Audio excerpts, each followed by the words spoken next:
Dumela bakulu dinyaya metizhen is here. Ndauya ndine nyaya panapa iri kutenderera yandiri kusangana nayo iri kunzi Zambia demonstration 11 and 12 July 2024 noted no to ED SADC chairmanship. Nyaya iyi chaita ndiwe nayo panapa zvakakosha kugara tichionesana semaZimbabweans zvinhu zvine musoro nezvisina, zvinhu zvinoshanda nezvisingashandi. Vanhu munogona kumhanya kuno demonstrator moti ngaasaite chairman weSADC. Zvinounza hope remba mako akasaita chairman weSADC.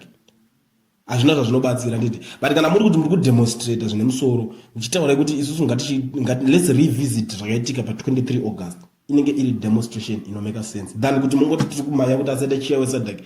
SADC chairmanship it's rotational. Zvinotenderera chimuti chinotenderera enda hakuna achimbofe chakajambira kana muchidaro muri kuwaste time ngataura nechokwadi pane mwanzo kungopedzera museve kumakunguwo kuti unongochingondingira pamunozoda kuzoti nyazosangana nehondo chachayo munenge musisina because mune maunzi muri kungodemonstrate zvisina musoro wese.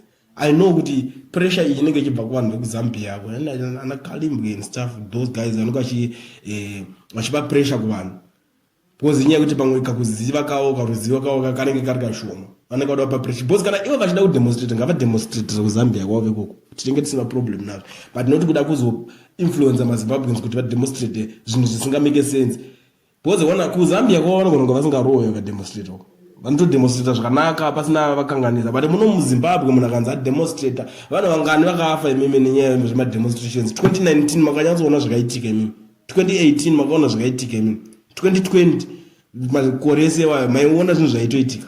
Munhu vanhu vanoda kutengo demonstrate unozonzwa kuno mwazorohwa nepfuti kuno mwazodidi zvinhu zvese zvakaita sezvo ende munotozonzwa kuti kuno vamwe vasungwa futi ende kusungwa hakusi kwenhamo kana zviri zvemuZimbabwe. Saka iwo mhuri yako yosafira kuti uri kuti uyu ngaasaite chair weSADC zvizokupa chii kana zviri zvomungotaura kuti aiwa zvirinane kuti mudemonstrate muchaura kuti ngaachibva aiwa ipapo zvinomake sense because mune something chamuri kunanga ka1 kwete kuti aiwa ngaasaite chair weSADC zvozodii mangwana anongoitwa chair weSADC zvinangana chamutadzisa kuita mangwana wotomuka kuchinzi makademonstrate zvinhu zvisina musoro because hakuna imwe kana nyaya tonzi chatokunikirina hakuna umwe member state anouya achiti chindipa ndite chair inini because kwake chinenge chakatobvawo chimuti umwe anenge akatomirira kuti inini I'm after Zimbabwe kana yapedza ndobva ndapinda ndoitwawo chair weSADC.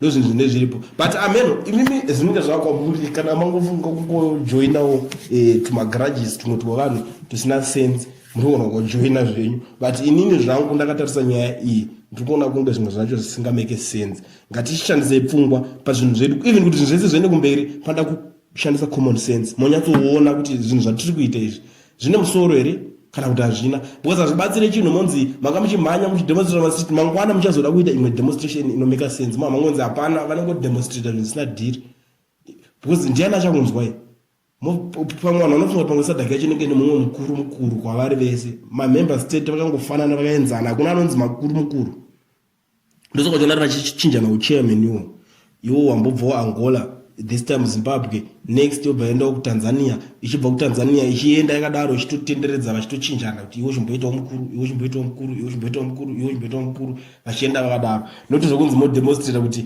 iyoyo nigirikini yacho ngaisati demonstrate kuti abve kana mune hasha chezo ndo zvinhu zvinonyatsooneka kwete kuda kuti moti wodosiya mhuri yako iwo uchida kuti munhu asaitwe chairman weSADC zvine basa rechiizvo.